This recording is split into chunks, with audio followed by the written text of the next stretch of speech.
We live in a time when you're quite likely to hear people say that science has done away with the need for God, and that atheism is for the intellectual and science has shown that there really is no need for religion.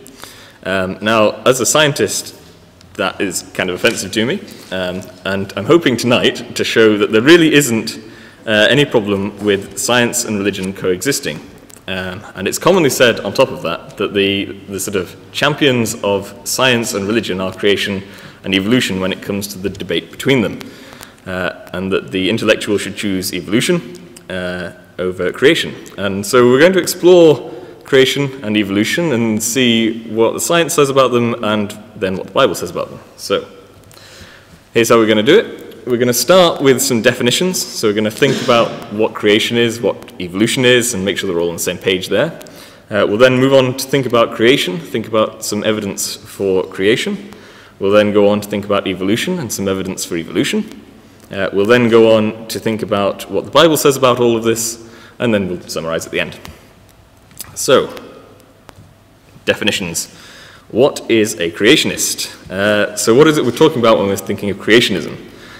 So this is the idea that an intelligent being brought everything into existence. The entirety of the universe, all the objects, matter therein, were brought into existence by an intelligent being. And on top of that, all of the laws of that universe were brought into existence by an intelligent being. So they're not random laws.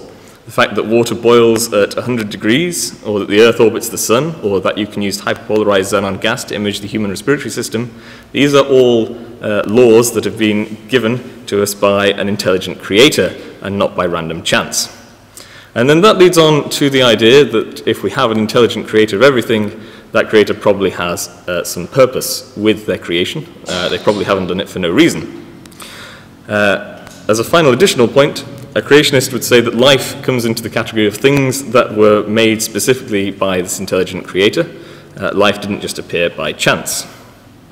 So that is a very quick summary of creationism. The more complex question is, what's evolution? I'm sure you're all aware that it was first introduced by Charles Darwin as an explanation for the diversity of life we see around us, and that was in about 1859. The theory has been developed extensively since its original proposal, and I'm going to try and explain to you how it works. So, we start off with this first statement on the slide. Life forms reproduce and therefore have a tendency to become more numerous. That's fairly obvious. If I have 2 giraffes, then after a period of time I'll have more giraffes, and that will carry on as time goes on. But then the second point comes in, which is factors such as predation and competition work against this. So I won't get an infinite amount of giraffes because they'll run out of food, or lions will eat some of them, or something like that. So I'll get a certain amount of giraffes. Then we get the third point coming in. So the babies of a giraffe are not the same as its parents. You don't get an identical copy every time you get a new generation. There's a bit of variation, which is called a mutation, that happens between the parents and the offspring. And then these differences, they can be small, they can be a bit larger. If they're beneficial, then the offspring is more likely to survive. So if I have my 2 giraffes and they give birth to a giraffe with slightly better eyesight, then that giraffe is more likely to survive than a giraffe with less good eyesight. And then that builds up over time. This is the idea coming along.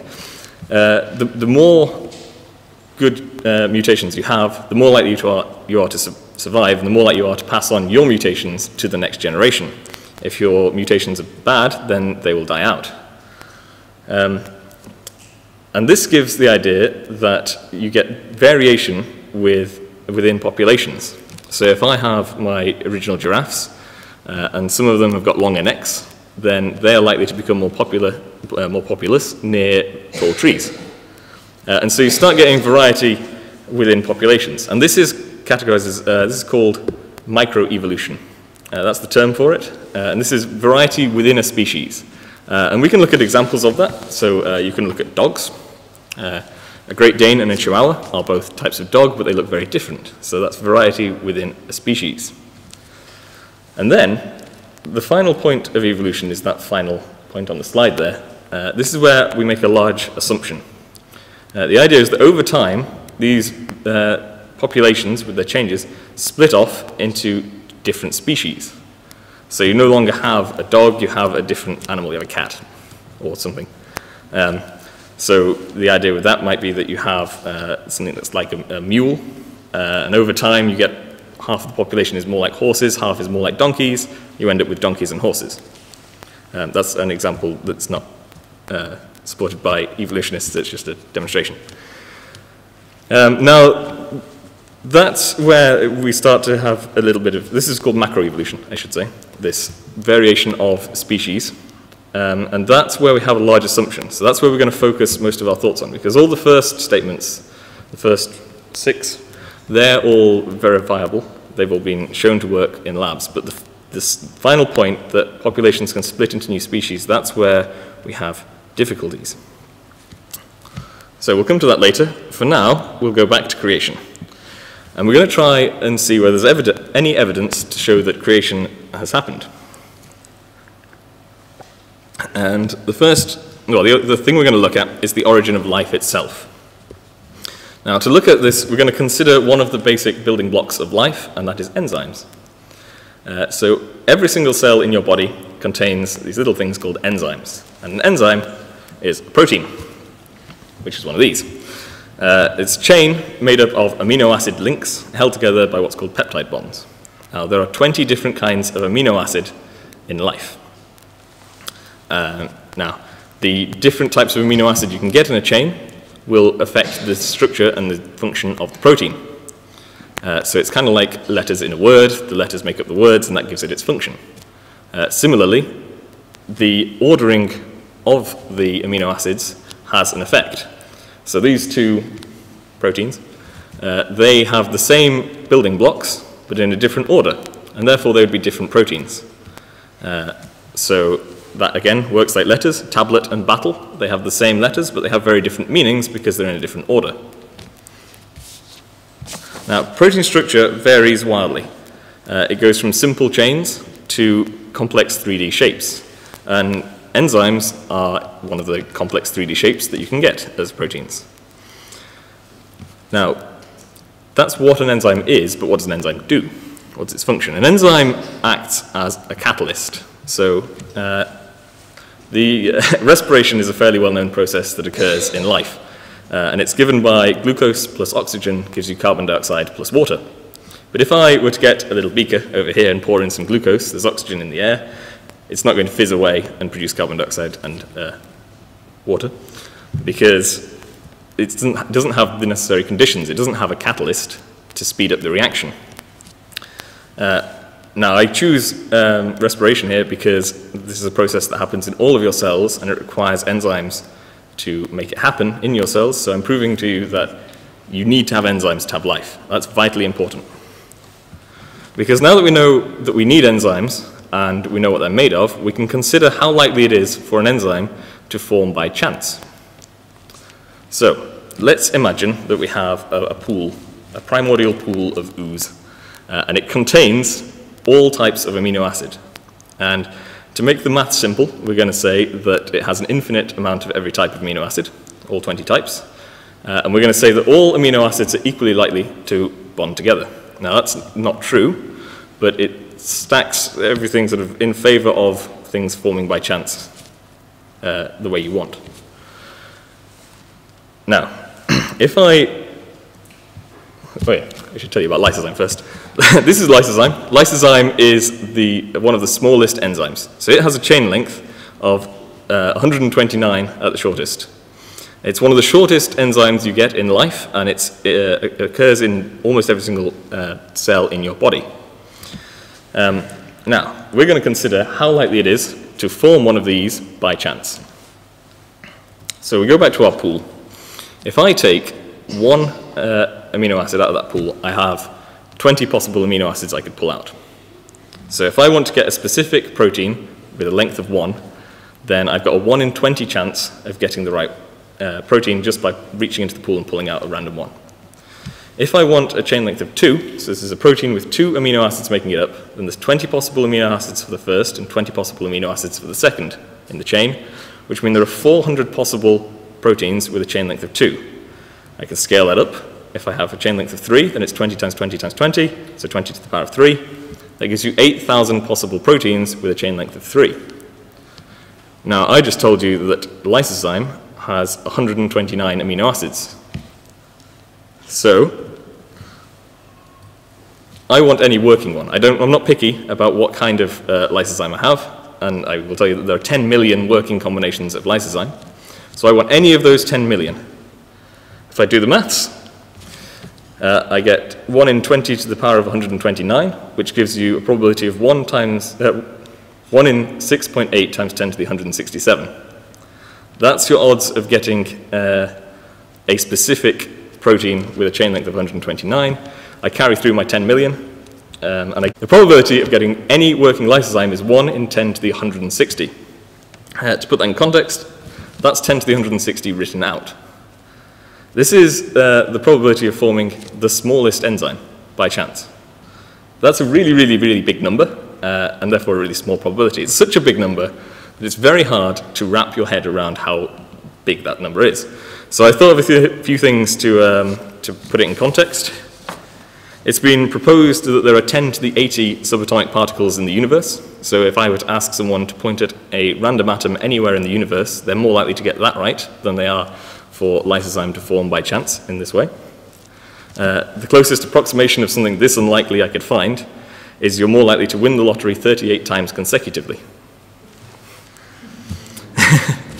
And this is assuming ideal conditions for proteins to form. Now, that's really unlikely, but then the common answer to this is for people to say, but there are loads of planets and the universe is like really old, so that's going to happen eventually. But we can look at that in a bit more detail, because the universe isn't as big or old as people might expect. So it's estimated that there are less than 10 to the 30 planets in the entire universe. So if you assume that all of those planets have all of the necessary elements to make proteins and have been creating one protein every single second since the oldest estimate of the universe, which is about 10 to the 17 seconds ago, you get about 10 to the 50 combinations. So it's unlikely that any of them are going to be a single working lysozyme. You can't just cancel big numbers. So the numbers 10 to the 160 and 10 to the 50 sound quite similar, but here I'm going to try and show you that they're very different. So if you were to count to 100, which is 10 to the power of 2, it would take you about 30 seconds. So if you want 1, 2, 3, 4, 25 to 35 seconds. If you counted to 1,000, it would take you about 5 minutes. That's 10 to the 3. 10 to the 4, it would take you an hour. 10 to the 6 would take you 2 weeks. And 10 to the 9 would take you 50 years. So you can see how the power on the far left, as you're looking at it, increases much slower than the time it would take to count to that, which gives you an idea of how big these numbers are that we're talking about.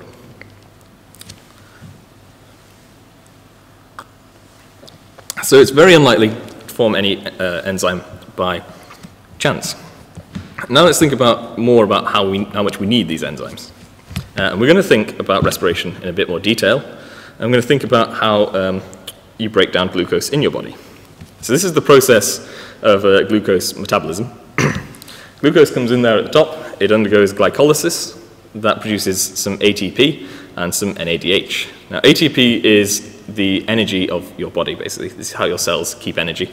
So think of ATP as energy. NADH, that's toxic, so you don't want to keep that around.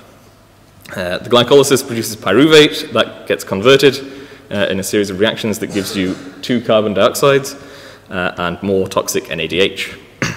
The pyruvate is converted into acetyl coenzyme A, which then goes into the citric acid cycle, or the Krebs cycle, where it undergoes a series of reactions that produces 4 carbon dioxide, 2 ATP, so more energy, and more toxic NADH. So you can see where your carbon dioxide comes from in the equation. And then all of these NADHs, they go through what's called the electron transport chain, and that produces the water and the remaining energy, so 28 ATP. That's the majority of your energy. And that deals with the toxic side of this. So you can see that it's very important that you have all these steps at once. If you have the first step, just glycolysis, then your cells will build up a large amount of toxic NADH and you will die.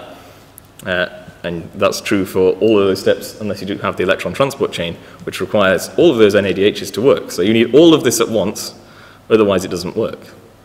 And we can go a step further in the complexity of this by looking at glycolysis.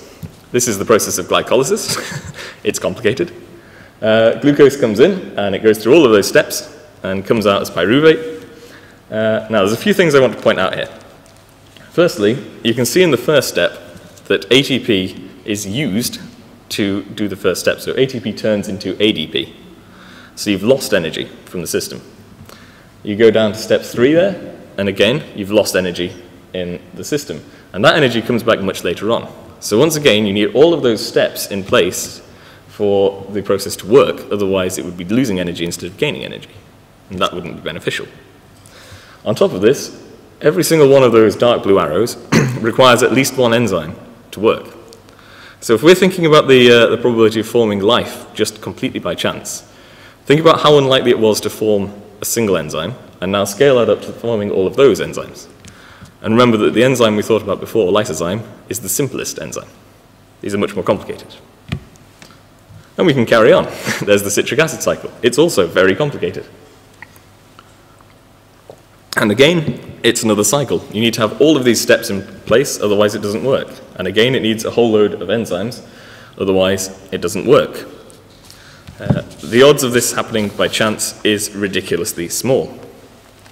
So you have all this evidence now starting to stack up that you are so incredibly complicatedly made that it seems impossible for you to have come about by chance.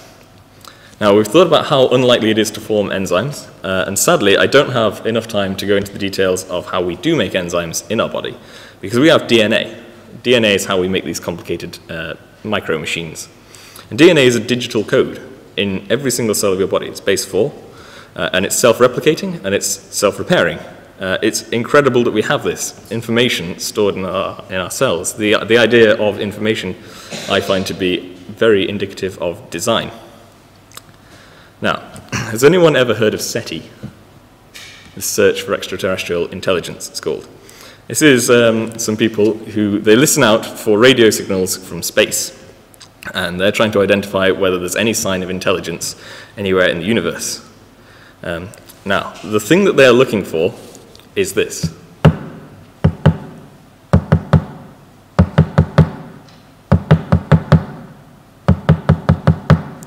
Series of pulses counting up from 1 to 6. If they see a series of pulses on a screen that count from 1 to 6, then they say, that's not chance, that's not random, that is intelligence. And I put it to you, is that more intelligent seeming than all of these complicated systems that we've seen, which are all guided by a digital code? We are fearfully and wonderfully made. So that was a quick look at just some of the evidence there is for creationism. We'll now turn and look to see what we can say about evolution. So we're dealing now with the origin of species. The most quoted piece of evidence for evolution is that of the fossil record. So a fossil is the petrified remains of an organism that died a long time ago and has been preserved in rock. So I have some here. These are fossils. This is an ammonite, and this is a trilobite. And the interesting thing about this is that I can tell you that that's an ammonite, and I can tell you that's a trilobite. So you get certain fossils that appear with such a large frequency that no one will dispute what they are. So everyone will tell you that's an ammonite. Who knows about fossils? Everyone will tell you that's a trilobite. Put them over there. The reason that's interesting is that the process of evolution follows a large amount of very small steps, which are wide-ranging. You shouldn't expect to find specific organisms coming up over and over again, unless you had so many fossils that I could walk into any museum and see before me an entire array of the entire evolution of life laid out in fossils. This is the geological record. This is a timeline of the geological ages that we have, and their proposed dates that they are given. So they go from now at the far right to about 500 million years ago and a bit before. And what's interesting about this, we have all these different ages. We have Cambrian period, we have Silurian, and so on. The big numbers that are marked on, these are extinction events. This is where 60 to 90% of all life on the planet is wiped out. The most well-known of these is marked on there as 1. That's the KT extinction event. That's the end of dinosaurs and the start of life that is more well-known. And the interesting thing about this is that when you have 60 to 90% of life disappearing all at once, you would expect to find a slow build-up of life happening again. So if I go back to my population of giraffes, if 90% of those giraffes died, I'd expect it to be a really long time before I had a large population of giraffes again. But that's not what you find. You find you suddenly get a large explosion of life immediately after these extinction events. You get a sort of creation event immediately afterwards. And it's all new types of life. You get a sudden change in the style of life. And that's very interesting. But what's more interesting is those letters that are marked on. Because these represent events known as radiations or explosions. And this is where you get a sudden change in life without the extinction event. There's just suddenly more life. It just pops up really quickly. The most well-known of these is marked with letter A. You get the Cambrian explosion. And that's where you go from, the fossil record before this has just single-celled organisms and some soft-bodied worms. And then after the Cambrian explosion, you suddenly get all sorts of interesting life forms. So you get the trilobite and so on. You get all of the phylums that you get today. So a phylum is the subgroup of organisms below kingdom. So we are, as humans, we are of the animal kingdom. We're of the vertebrate phylum, because we've got backbone vertebrates. That phylum appears in the Cambrian times. Before then, it doesn't appear at all. So you get this sudden explosion in complexity. And that doesn't match the evolutionary model. From the evolutionary model, you'd expect things to slowly build up in complexity. You'd expect there to be lots of dead ends, where something sort of had a mutation that started to work but then didn't go anywhere. You'd expect to see all these fossils around. And the common answer that people give to why you don't see all these fossils is, fossils don't form like uniformly. They don't form. You need specific conditions for a fossil to form. And so that's why you get certain types of fossil appearing and not others. But then that's really just saying why there isn't why the fossil record doesn't back up evolution. That's not saying why it does. So if you assume that evolution is true, then you might be able to say that the lack of fossil evidence comes from fossils not forming at the right time, but it doesn't work the other way around. But is that the only evidence the fossil record provided to support the theory of evolution? Well, there is some experimental evidence. There's an experiment that's been running since 1988, and it's been tracking genetic changes in populations of E. coli over many generations. It's called the long-term evolutionary E. coli experiment. Yes. And in 2014, they reached their 60,000th generation of E. coli. That's a lot of generations, 60,000. And there are 12 populations of E. coli. They were kept in different environments to see how they will react to their environment. And one of those populations has undergone a large mutation, and it can now process citrate, which it couldn't do before. Now, that's really several mutations. Some say it's as low as 2, but some say it's as high as 5. So this is important for you to remember, 5 mutations in 60,000 generations. Because with that figure, we can do some maths. The animal with the most DNA in common with humans is the chimpanzee.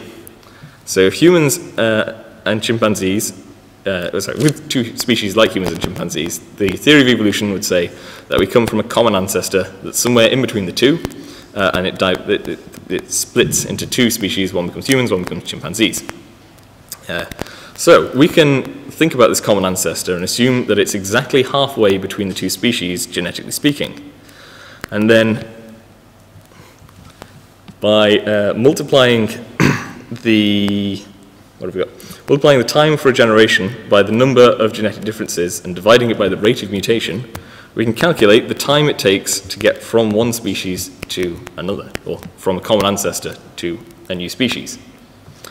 So we can fill in some of these numbers. So the first question, what's the time for a generation?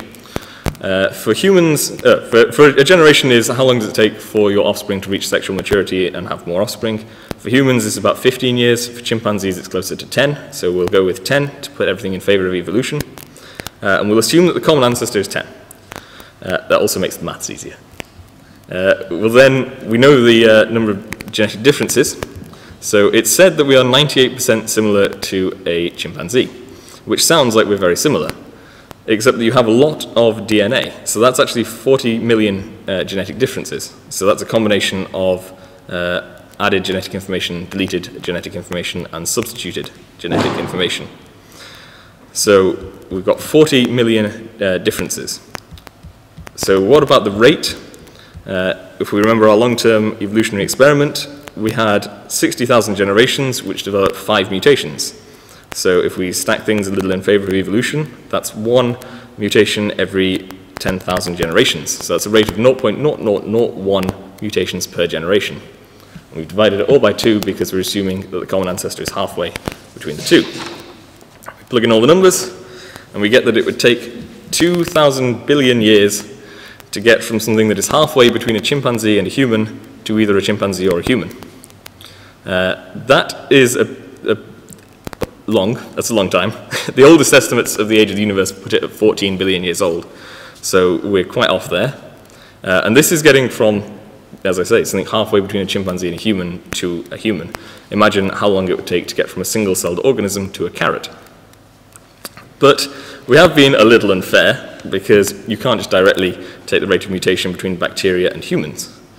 So, to stack absolutely everything in favor of evolution, we're going to assume that every generation we have an advantageous mutation, and that mutation is somehow immediately passed throughout the entire generation. So every generation has a new advantageous mutation, which is completely impossible, but we'll roll with it. That gives us a rate of 1 instead of 0.0001, and we get instead 200 million years for our time. If I just quickly go back to our timeline there, 200 million years puts us right at the start of the Jurassic period. That's when dinosaurs are, and the commonly quoted time for the ancestor of man and chimp is given as 5 to 7 million years ago. So we're off again, we're way off. This process needs to take a lot shorter than it should do by any maths. Now this maths problem is not new. I'm not the first person to present this. It's got a fancy name. It's called Haldane's dilemma, and I recommend you all look it up and read more about the intricacies of it, because it's quite an interesting little problem. So far we've seen that the fossil record doesn't support evolution as it is said to, and we've seen that the maths doesn't support evolution as it's said to. So rather than trying to see whether there's any more evidence to support evolution, because I'm running out, I'm instead going to consider whether evolution can account for everything that occurs around us. So the question is, can the process of having simple, small changes building up over time, as proposed by the theory of evolution, give you the circulatory system? So, a circulatory system requires certain things. It requires blood. It requires a series of tubes that carry the blood through the body, so blood vessels. It requires a pump, and that is the heart, and that pump needs to have a muscle to pump the blood. It needs to have a valve to direct flow. If it just pumped, then all of the blood would end up at the opposite side of your body to your heart, where it isn't very helpful. And it needs a pacemaker, because it needs to be regularly pumping the blood. On top of this, overall you need waste removal. For that you have the kidneys, and they prevent the buildup of waste in the blood, which would be toxic. You need a source of oxygen and nutrients for the blood, so you have the lungs and digestive system for that. And they themselves are also extremely complicated systems. They need lots of parts, and we could look at them in more detail, but we're not going to. And finally, you need a repair mechanism. If you don't have a repair mechanism, then if you've got a small cut, you would die. That would be bad. And you need all of these component parts all at once. It can't be done by slowly adding them one at a time. If you have a series of tubes but no blood, then that doesn't work. If you have a pump but no tubes, that doesn't work. If you have a pump and blood and tubes, but you don't have any way of getting oxygen and nutrients into your body, then that doesn't work. You need to have all of these things simultaneously.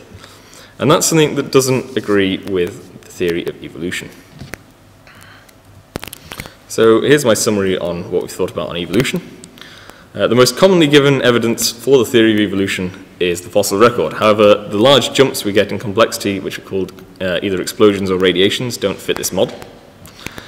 So the fossil record doesn't really go with the theory, and we've got the example of the Cambrian explosion for that.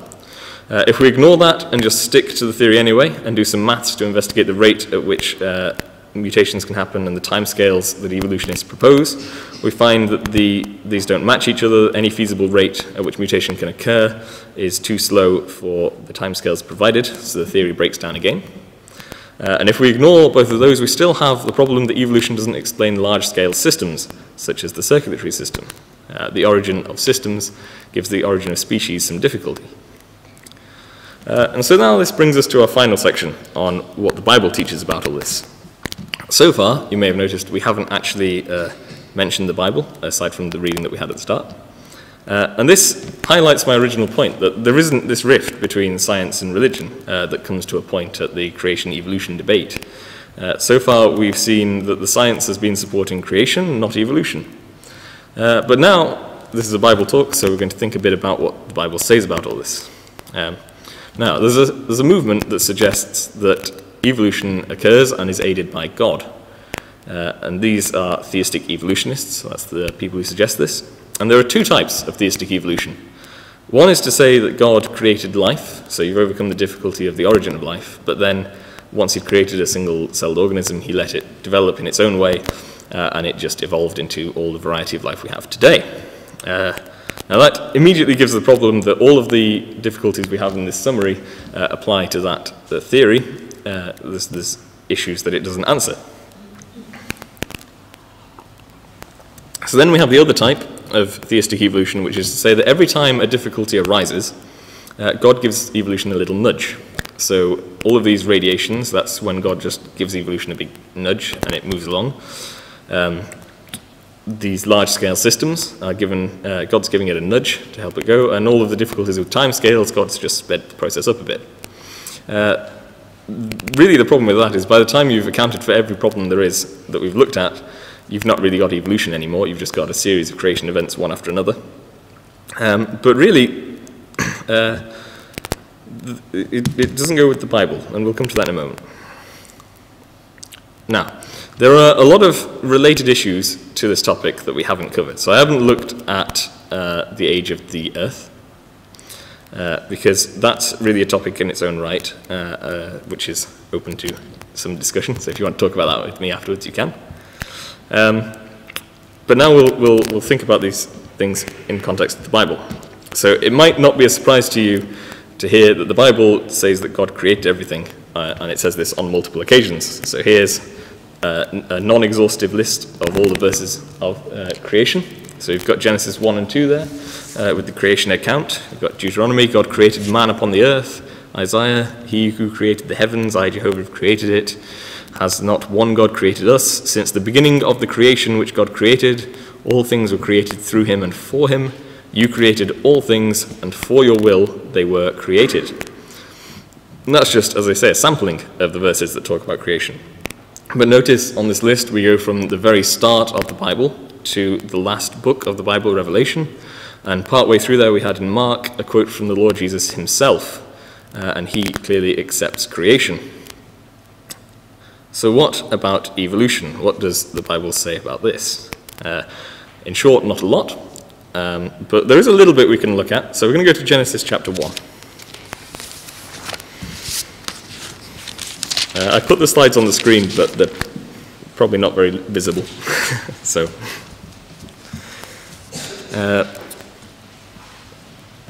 we have here Genesis chapter 1, and we're going to start reading at verse 11. Then God said, "Let the earth bring forth grass, that herb that yields seed, and the fruit tree that yields fruit according to its kind, whose seed is in itself on the earth. And it was so. And the earth brought forth grass, the herb that yields seed according to its kind, and the tree that yields fruit, whose seed is in itself according to its kind. And God saw that it was good. So the evening and the morning were the third day." So this is talking about God creating the plants. And you may have noticed a phrase coming through time and time again there, that the plants were yielding seeds after their own kind. And that seems to refer to the way in which if you collect seeds from a peach tree and plant them, then you will get more peach trees. You can get different types of peach trees, but if you wanted a pear tree, you're out of luck because you're going to get a peach tree. And that's the difference between microevolution and macroevolution coming through. And it's not just the plants that this applies to. If we go to verse 20, then, there we go. Then God said, "Let the waters abound with an abundance of living creatures, and let the birds fly above the earth across the face of the firmament of the heavens." So God created the great sea creatures and every living thing that moves, with which the waters abounded, according to their kind, and every winged bird according to its kind. And God saw that it was good. And God blessed them, saying, "Be fruitful and multiply, and fill the waters of the sea, and let the birds multiply on the earth." So the evening and the morning were the fifth day. Then God said, "Let the earth bring forth the living creature according to its kind, cattle and creeping thing and beast of the earth, each according to its kind." And it was so. And God made the beast of the earth according to its kind, cattle according to its kind, and everything that creeps on the earth according to its kind. And God saw that everything was good. So again, all the animals are created after their own kind. Notice that the aquatic animals and the birds are created on a different day to land animals. That doesn't fit with the theory of evolution or theistic evolution. These appear to be separate creation events, as it were. Now, I'm not going to go into the details of the length of each day, because again, that's a topic in its own right. But I will also happily talk about that with you afterwards, if you want to. But I did deliberately stop just then reading about the sixth day of creation for a reason. And that's because we're about to consider the origin of man. Now, if we accept evolution, then there's nothing particularly special about man. We're just a slightly smarter ape than average, and that would be brought about by random chance and being better suited to our environment. This is true whether you accept atheistic or just theistic evolution. So what does the Bible say on the matter of the origin of man? Verse 26 of Genesis chapter 1. Then God said, "Let us make man in our own image, according to our own likeness, and let them have dominion over the fish of the sea, over the birds of the air, and over the cattle, over all the earth, and over every creeping thing that creeps on the earth." So God created man in his own image. In the image of God created he him, male and female he created them. Then God blessed them and said to them, "Be fruitful and multiply, fill the earth and subdue it. Have dominion over the fish of the sea, over the birds of the air, and over every living thing that moves on the earth." And God said, "See, I have given you every herb that yields seed, which is on the face of the earth, and every tree whose fruit yields seed. To you it shall be for food." And it goes on. And it finishes with, "Then God saw everything that he had made, and indeed it was very good. And the evening and the morning were the sixth day." Does that read like there was nothing special about man's origin? No. It's very clear that man has been given special treatment over the other animals. Now, can we say that this is just a point in human evolution where man became smart enough that God thought it was time to make him in his image? It doesn't really make sense. And anyway, in Genesis chapter 2, it says that God formed man out of the dust of the ground. So man is special. And if you're of the opinion that you can just ignore Genesis chapter 1 or all of Genesis or all of the Old Testament maybe, then look at Mark chapter 10. It's on the screen. This is a quote from Jesus. It says, "But from the beginning of the creation, God made them male and female." Jesus accepts that this is how man came to be. So the Bible most definitely supports creation and not evolution. But it also makes one thing clear on top of all this, which is that we don't know the exact details of how creation happened. We're just not told it. And that's probably because we just wouldn't understand. Only God knows about these things. We wouldn't understand it even if it was told to us. So let's sum up what we've said this evening. So we started off with our definitions. We defined creation as being the idea that everything was created by an intelligent designer with a specific purpose in mind. Then we went on to think about how evolution says that all of the variety of different species of life comes from small random changes that cause organisms to become better adapted to their environments, which is fine, but then it goes on to make a large extrapolating assumption that this can cause new species to form from old species. Then we went on from this to think about creation. We thought about how it would be impossibly hard to form a single enzyme by chance. And then we saw how many of those we would need for life to exist in its current complexity, and how that requires you to therefore have a creator. We then moved on to think about evolution, and noted that creation events such as the Cambrian explosion mean that the fossil record doesn't match the model of evolution. And on top of that, when you think about the timescales in mutating from a half-chimp, half-man to a man or chimp, we realized that the timescales don't add up. And then we looked at how the lack of supporting evidence isn't the only problem for evolution, but also that the theory cannot explain fundamental things such as the circulatory system. And just now we thought about what the Bible has to say about all this, and perhaps unsurprisingly we found that it heavily supports the idea of creation, but doesn't have much to say about evolution. And we very briefly in that considered the idea of theistic evolution and how it gives rise to some issues about the significance of man, as well as not really answering any of the issues faced with the theory of evolution. Thank you for listening.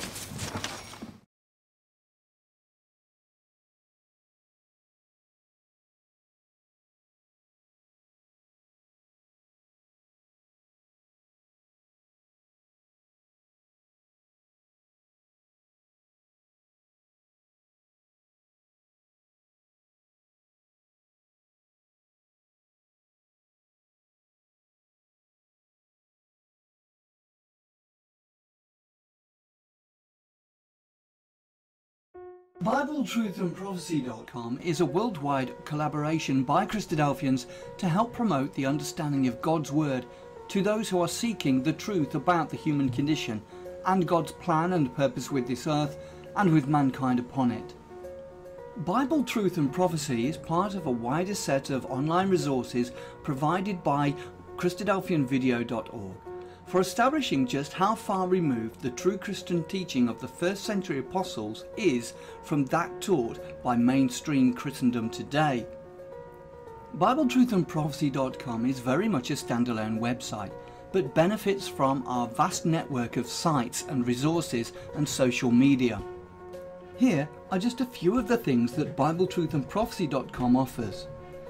We have a good number of written articles supplied to us from brothers from all over the globe. These deal with first principle issues, creation versus evolution, the inspiration of the Bible, and so much more. We have a whole section of video study series. These are studies that have been posted onto our YouTube channel, but because of the difficulty of the search feature within YouTube, we have chosen to host on Bible Truth and Prophecy. So now every video you search for within the site, you can be guaranteed that it will be of a Christadelphian nature. We also have a preaching video section where any ecclesia is invited to download and use or embed these videos within their own ecclesial websites. We also have an exhortation service where we produce 2 or 3 exhortations per week, which we then circulate to brethren and sisters in isolation. We also have an ever-growing list of approved Christadelphian sites. We also have a page of live news feeds, so you can keep up to date with all the breaking news as it happens. We also have a section for the daily readings. Each day at around midnight we publish all 3 of the daily readings, and then later on in the day we publish thought for the days, often based on all 3 portions of the daily readings. Within each daily reading post there is also a link to enable you to have the Bible chapter read to you directly. We also feature Bible in the News videos, videos which we have produced from the Bible in the News website. We also feature Brother Don Pierce's milestone snippets, which come out approximately 3 times a week. We also feature Andy Walton's weekly World Watch, and other commentaries and analysis from other brethren on world news events. You can also subscribe to the blog and be notified of posts as they happen in real time, and also subscribe to the weekly newsletter which is provided by Christadelphianvideo.org. Every page and post on the site has the facility to be able to leave a comment or make an observation, so please take advantage of this and let us know what you think of the site.